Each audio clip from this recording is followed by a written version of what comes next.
Are you ready to take bold action and live a life of brilliance? Welcome to the Bold and Brilliant podcast, where women leaders share inspiring stories about daring decisions that shape their businesses, their lives, and their careers. Today, I'm with the fabulous and amazing Paula Allen. As an experienced online business manager, Paula has become a trusted mentor and strategist for fellow entrepreneurs, including me, dedicated to empowering them with the insights and tools they need to thrive. Through her business, Services for You, Paula leverages her extensive background and passion for entrepreneurship to help businesses develop, grow, and succeed in a dynamic online world. As we talk today, you'll hear Paula share her journey of entrepreneurship, including one bold decision that has created her path of what was next. Her story of resilience, risk-taking, and transformation will inspire, encourage, and support your personal and professional growth. Please join me in welcoming Paula to the Bold and Brilliant podcast. All right, Paula, welcome to the podcast. I'm so excited that you're able to finally make it on. Finally, we just started, but thank you for being one of our early episodes, I should say. It's because we've been talking about it for so long, right? I know, it's so true. For those of you who are out there who don't know me and don't know the relationship that Paula and I have, we've been working together for years. Paula's been supporting my business for Tracie Root, for the Gather community for years, all of the years. And so we meet every week. So it feels like we've talked about all these things. But what I want to make sure is that for all of you out there listening who not only may not know me, but don't know Paula, I want to make sure that you really get to know her well, because her story is one of a real journey, and also one of real deliberate decision-making, bold decisions. And I love talking with her about the things that brought her to where she is. So Paula, again, thank you for being here. Let's start by helping everyone understand what you do, who it is that you serve, and then we'll go back to maybe some of the backstory.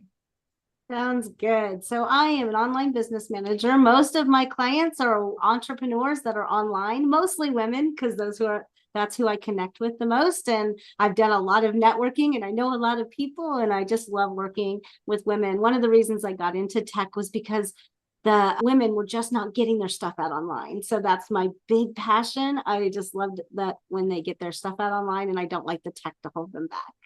So, yeah, the tech holding people back and holding women back, right? We're so passionate about getting things going that sometimes we don't know what we don't know until all of a sudden we come up against this brick wall of lack of knowledge. And I know that you have talked about you're super tech savvy, and the women that you're helping, they know exactly what they want to do, but they just don't know how to do it. So we walk through strategy and journey, and we take care of all that. We just put those pieces together, and I try to make it as simple as possible, because the more simple it is, the less tech will break, the less you won't be able to do it, the less frustrated you'll be at 11 o'clock at night on a Friday when you can't get a hold of anyone, things like that. And the idea that technology, we all feel like we should know. And what I love about the way that you approach working with me, with other women that I know, is it's wherever they're at, it is where you start, right? Do they already know what they want? Let's find the solution. Or do you not even know exactly what you want, and what could that look like? Because your experience with so many different entrepreneurs over these last, I don't know how many years, so many years. It'll be 20 in August. Big anniversary. That's so exciting. Yeah. So for 20 years, technology's changed a lot too. Yes. When 20 years ago, what was the big obstacle that people were up against? So our phones weren't even smart yet 20 years ago. Can you believe it? It's been less than 20 years that our phones have been smart. So flash players and things like that. But the biggest reason I got into tech was that women were having WordPress websites put together. And then people were trying to charge him $1,000 to put a blog on the websites and stuff. And so it was frustrating me because you can't do business at that level if you're starting a startup company. And there wasn't the software as a service products that there are now. And so it was really tough for people to get their stuff out online. And so I just started learning it. I learned to code when I was young. So I just started learning all the stuff. Yeah, I can't imagine trying to navigate dealing with the WordPress website when I first started. So that for me, that was 13 years ago. And in those first couple of years, I did create my own Wix website, which was one of the early kind of plug and play, do it yourself kind of things. I can't imagine.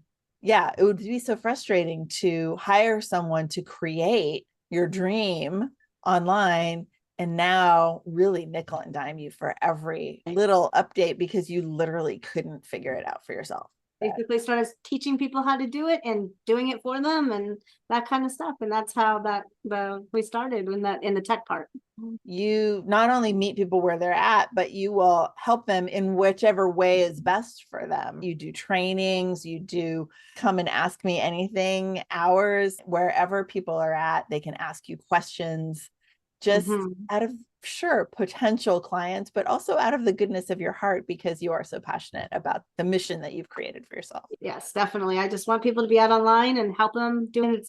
Can be little things like this week I was helping someone because Zoom did a huge update and no one could use their Zoom links and we're having frustrating with a workshop they were doing. And it happened to lots of people last week when Zoom, so I was just helping her troubleshoot that and saying some of that's not just having someone to go, this is happening. And you're like, it's not you, take a deep breath.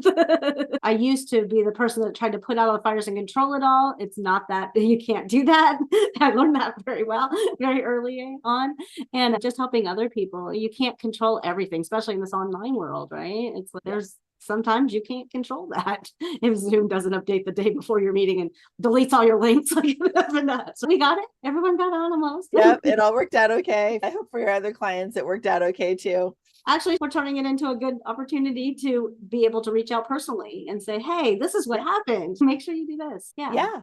And unfortunately, we don't shoot out a lot. Some companies shoot it out. I also look at that and look at the tech and watch it and follow them. So I know what they're going to shoot out so I can troubleshoot and warn people. The first 3 months of COVID, all I did was give out guides on how to use Zoom, what to do, all the things, because it was a whole new world to a lot of people. Absolutely. Those of us who use social media to market our business and to create awareness, I'm really good at social media. I don't follow it. I don't know about the updates that are coming. And I think a lot of us are baffled when they change stuff. And that's one thing that I love about you is that you're paying attention to, oh, hey, this change is coming, or, oh, you might want to know that this change happened. So make sure you make this change in your settings or whatever, so that we don't get surprised. Absolutely. Being proactive. Try to be proactive because it just helps everyone. Right? It makes everything more smooth. In this online world, that's always changing. It's always changing.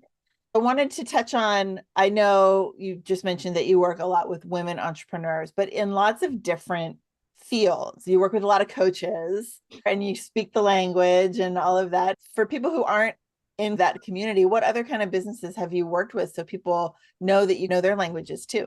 I work in a lot of my niche has been like in the dance studio industry because through one of my clients owns a lot of dance studios and she coaches a lot of dance studios. So we've just teamed up and I've helped with a lot of the tech in the back end and all of that. So I know all of those.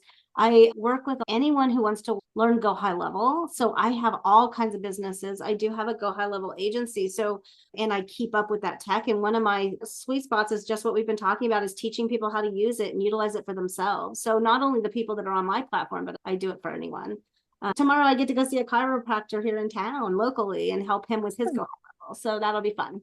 What I love about you is you're doing a lot of training for people who really want to do it on their own as much as they can. Obviously, they look for support and guidance and expertise, but it's one of those platforms that people can take on and self-manage if they have the training and the confidence to do it and the understanding of what they're trying to accomplish. And a lot of times that means I train their VA. Their assistant. So I train a lot of virtual assistants to use Go High Level in the way that client needs it to work. Because you can use it in you can use every platform in lots of different ways. And so knowing the strategy and stuff and then teaching it to the strategy is really cool.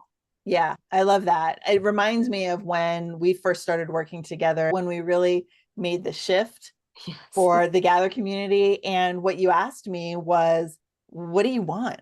What are you going to do in the next year, 2 years, 5 years with your business? And I said, membership, classes, like teaching online courses, maybe products, X, Y, and Z. And I have these 2 different brands. And so you said, given that these are the things that you want, this is probably the best platform at the best price that does all of those things. Is it the best at all of them? No, but is it an all-in-one that will satisfy the need and not cost you an arm and the leg and be easy to not only handle from a team standpoint, but I also do some self-updating as well. So, it was the perfect solution. I've never questioned whether, maybe once or twice, questioned whether the right solution. Every platform has its pros and cons. Every single platform has and even though we've just talked about Go High Level a little while, you're not even on Go High Level. I help people find the platform that is going to work and grow with what they want to do. I always say I'm tech agnostic. I just want it to work for you. It's just the evolution of how everything changes, right? Yeah. So speaking of change, I want to go back to, because you have been in business for 20 years and you had a life before being services for you, Paula Allen. I did. So talk about what you did before that, and what was that bold decision that you made that put you to creating what you have today? Okay, so I actually want to go way back. I've been an entrepreneur since I was 10 years old. So I have run businesses, and then I took a hiatus and went out into the real world for 3 years of my life. 3 whole years. 3 whole years, 2.5, I think, if you actually look at it.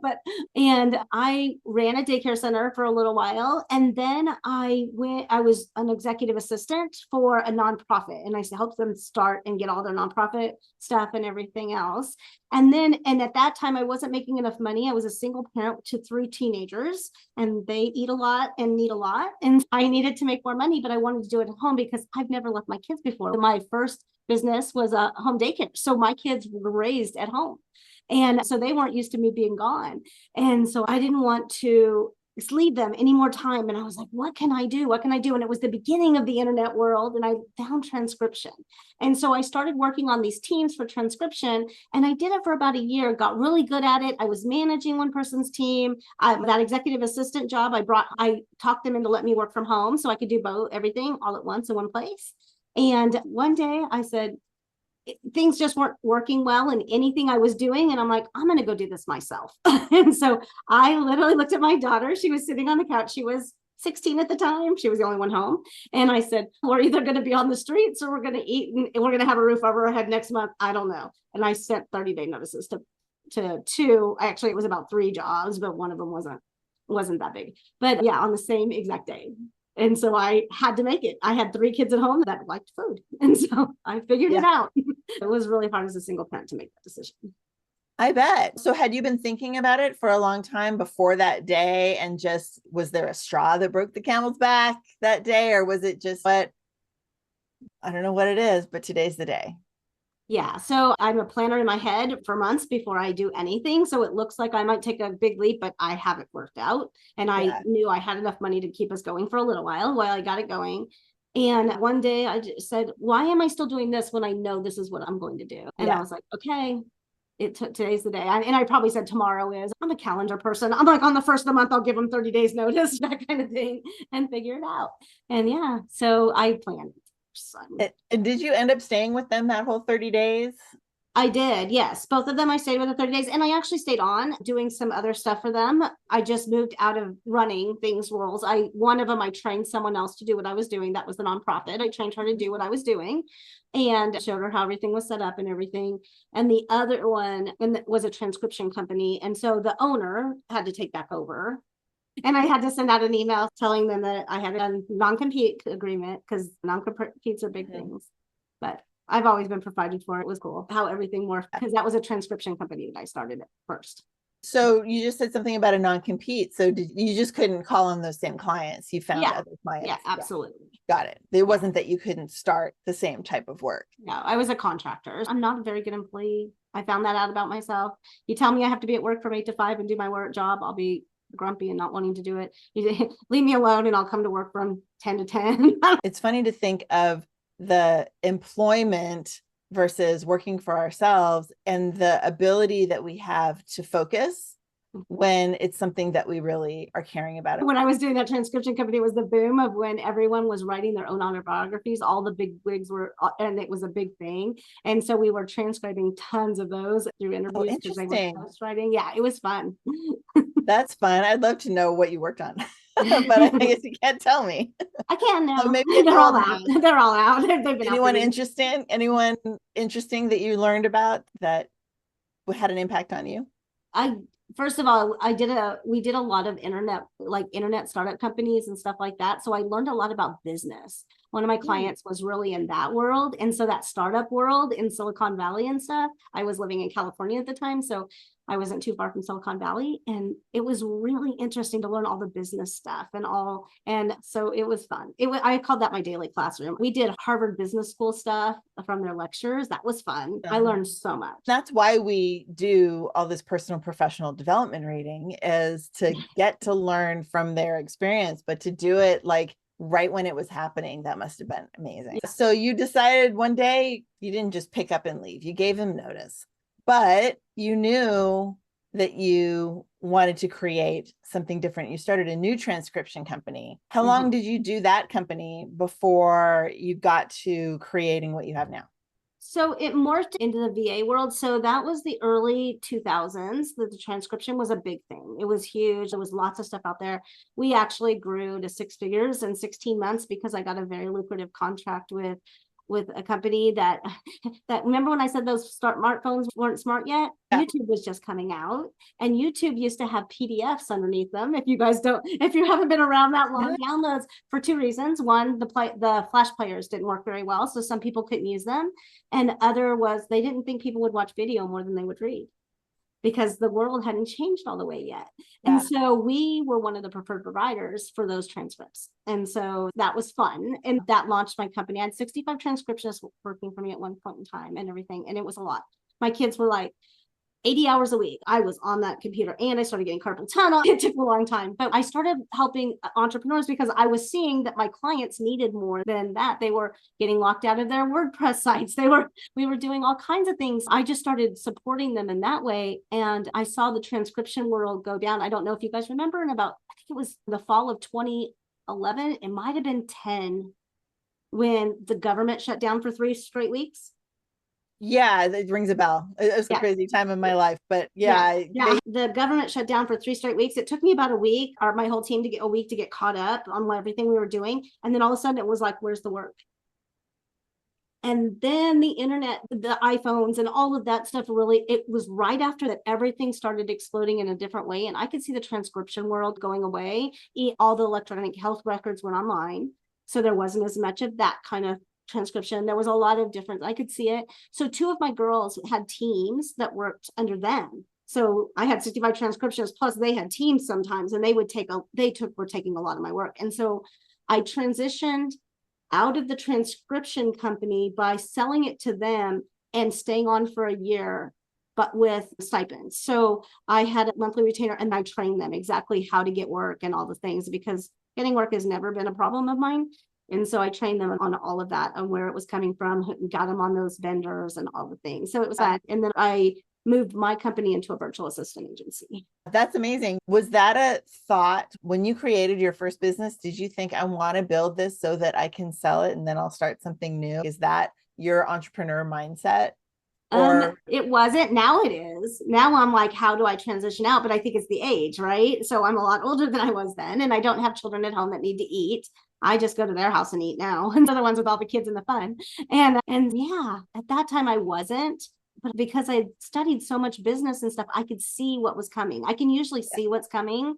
And it's like right now with the world with AI, I'm just watching to see what's going to happen with this business world and this online world and what's going on. It's really interesting. I love business systems. I love like studying them and looking at them and all of that. Yeah, I love the relationship that you mentioned to that shutdown, and then all of a sudden everything really shifted. It's almost like that was like the kick in the pants that some of the people who've been working on some things needed to be like, I'm not going to be reliant on this thing that I don't have a say in, and start to create my own. And maybe the smartphone companies and all of that started to shift. And you got to think of what else was happening in the world then. In 2010 to 2012, we had a housing crisis. We had a recession in 2008. 9/11 happened. So all of that happened right in that era. So yeah, it was a big shift. And I saw it again with COVID. Now you see all the AI stuff coming out, right? Because everyone had time to stay home and go, what am I really going to do with my life? So with COVID, now it's literally, by the time this comes out, we'll be past the 5-year anniversary of the lockdown. So for those of us who are in that coaching world, like imagining what you want your business to look like 5 years from now, most people struggle with that. So have you thought about what your business is going to look like 5 years from now, or what you think it's going to shift into? Yeah, so I've already started like that, because I'm doing more consulting, more strategy work and stuff like that, instead of being in actually doing the work. I love teaching people how to do it, how to work with them. And whether that's a virtual assistant, whether that's one of my girls on my team, or an entrepreneur trying to do it themselves. And so marketing, consulting, as you get older, I can't work 100 hours a week anymore like I used to be able to. When do we want to, right? Yeah, no, I don't want to. So it's really cool to be able to work online and to travel and to do what I need to do. Yeah, for me, the idea of 5 years from now, knowing that my oldest will be out of college, and then the youngest one will probably be edging out of college. That's one of the things I think that 5 years ago, obviously going into lockdown, we had no idea what was to come, and where we're at compared to what we thought we were going to do 5 years is all totally different, because we had the pandemic in the middle. But to just sit down and have that thought and that vision, and then to have someone like you in the corner to figure out how to set yourself up for that journey is so important, right? The big picture isn't going to change that much, right? For your company, if you're going to grow it, you need that kind of looking at that to see where you're going and what that strategy is. Because like I said, I wasn't even looking at legacy, but now I am, right? Now I'm looking at legacy, and I'm helping a lot of my clients with legacy as well. It's what does that look like as you transition out? Who do we have in place? Let's get all those SOPs in place. Let's get all the standards of procedure, because that way it's really easy to turn over. Yeah. Also, I think we talked about the housing crisis back in 2010, talked about COVID. We're going through some pretty crazy stuff right now as well. And 5 years from now, we don't, again, know what that ramifications are. Yeah, the marketplace is crazy right now. There's not very much stability in it. But what it gives us is a chance to recognize, oh, I don't know what's to come, but what do I want to create in the meantime? You can't just wait. Can't just see what happens. And you need to have your foundation in place. If your foundation in place, the top stuff changes, but that bottom stuff stays solid. As long as your foundation is in place, it stays solid. You just have to change up here, maybe how you're getting out there, or just change the things you're doing, not the actual foundation of your company. Right. Yeah. Your mission, the values, your core like deliverables of what you're trying to help people with. And then, it might show up differently in the how-tos and the offers and stuff like that, but that's okay. Yeah, it's all fun. It's all fun stuff. I love this stuff. So I could do this all day. Paula, those of you who know us, obviously Paula's in my Gather community as a creator, one of our founding members from way back when. In addition to helping create the things all in the back end, she's been helping create the community part as well, being involved year over year. And that's not changing. The things that are coming up, like you said, you're doing a lot of trainings, you're doing a lot of helping people still find their platforms and either figure out how to do it themselves, help their support figure out how to do it. And there's a few people that you every now and then you'll still help on your own with your team. As we put it together and then turn it over. So it's really cool. Yeah. Which means that anyone who's looking for support in the strategy side of their tech or the implementation side of their tech, even if you already have something in place and maybe you lose your person or something changes in your team that's already existing, definitely you can reach out to Paula and find out a way to move forward when you feel stuck, if it's Absolutely. related to the technology and the strategy underneath your business. Yeah. Yes, definitely. It's always fun. I always love it. I jumped in for two people right before for their Thanksgiving thing because both of them had a team member leave and they didn't know how to set up their Black Friday specials. And so I just jumped in and helped them and we got it done. And then I was able to transition it back out to the team that they did, but at least that was in place and they didn't have to worry about it. Yeah. Yeah. That's great. And surprises happen, right? There's aging parents that people are dealing with, and or their assistant or their support team might have some reason why they need to take some leave. And even if it's not you and your team, you have a giant network and community of people that, because you have been doing this for so long.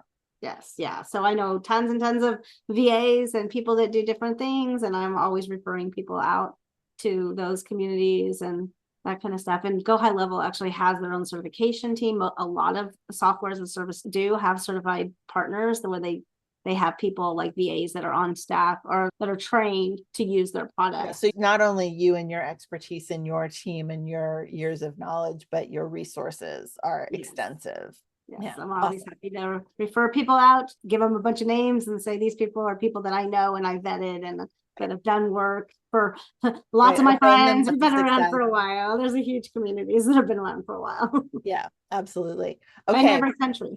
Yeah, actually, that's a good point. You work with people in other countries and for events and things that they do that serve people in other countries. Is there anything that I don't know or something that you want to emphasize as we start to get towards the end of what we're talking about? No, but I can say that anyone who's wanting to build a thing, networking is the thing, and getting into a community of people that you really can support you and you can support them is amazing. And that's actually how I've built my business. I'm in many communities. Like I said, I've been online for almost 12 or 20 years now, and I'm in many networks and communities. Gather is one of my favorites. And yeah, so I'm a creator. I jumped on board as soon as she opened it. And I said, I'm in, all in. And so just the platform to be able to speak and get out there and talk to people and just share. It's really cool. Awesome. Thanks for saying that. I appreciate it. And not just saying it, but for believing it, yes. for being in all the time. And yeah, I want to touch on that really briefly because you mentioned you're in a bunch of different communities. I also am in a bunch of different communities where I'm an actual paid member of a community. And I find that sometimes we're talking to people who are like, I'm trying to decide which two I'm going to join. And they limit themselves. And sometimes it's because that there's a cost associated with it. But really, when we're talking about joining a community, a networking group, having a chance to meet people month over month throughout the year, when we're a $300 investment for 12 months worth of meeting people is a pretty low barrier to entry. Yeah. And I still get referrals from networks that I was in 10 years ago. Yeah. And those networks don't even exist anymore, just from the friendships and and I still refer out to those people as well. And I'm like, hey, we haven't talked in a while. Let's catch up. Yeah. But also things like when you said, is there anything I don't know? I'm sure there's lots you don't know personally, but probably not in business because you've probably heard it all because I speak so much on your stage. Yes, absolutely. We all have very full lives. There's a lot going on at all times. But yeah, the ability to recognize that the evolution is ongoing, that the relationships that we get to build regardless of where we meet people. And that's one of the best things about social media too, is that we can keep those relationships going even when we're no longer in that group or they're no longer in that group. You connect with someone, these friendships are real friendships. They're not, it's not a separation of church and state. It's not business and personal. It's all interconnected. Negate the idea of leaning into a new community to find people, because you might find your next business partner, collaboration partner, next best friend, the person who's going to have the resource that you need for that aging parent that's coming down the road. All of the things. That's what social media and all of this networking and community is all about. Absolutely. It's so cool. Awesome. Paula, as usual, thank you. And thank you for all of your story and all of your expertise. I will never be able to thank you enough for everything that you've done for me over all these years. It literally, the Gather community would not be what it is had we not co-created a lot of that together, and still continue to develop strategies around how to make it better, reach more people, and serve the women leadership and entrepreneur community out there. So thank you. Thank you for inviting me to be a partner in your business, which is what I always say. I'm a partner in business, and I have to love the mission, and I love it. And we get to see each other in person sometimes, but normally we don't. No, we could say literally we've met in person 5 times. If even, yeah. If that, I mean, count them on one hand, we'll just say. But again, next month, which I'm very excited about. Exactly. So can't wait for that. All right, my friend. Thank you again. Thank you for being on the podcast. Thank you for your support of helping the podcast get out there in the world as well. And let's all go have a good time. Thank you for listening to the Bold and Brilliant podcast. I'm your host, Tracie Root, and I want to invite you to check out the show notes, find out where you can connect with our guests, find out more about what I and the Gather community have to offer you, and be sure to subscribe to this podcast on your favorite platform. Thanks so much.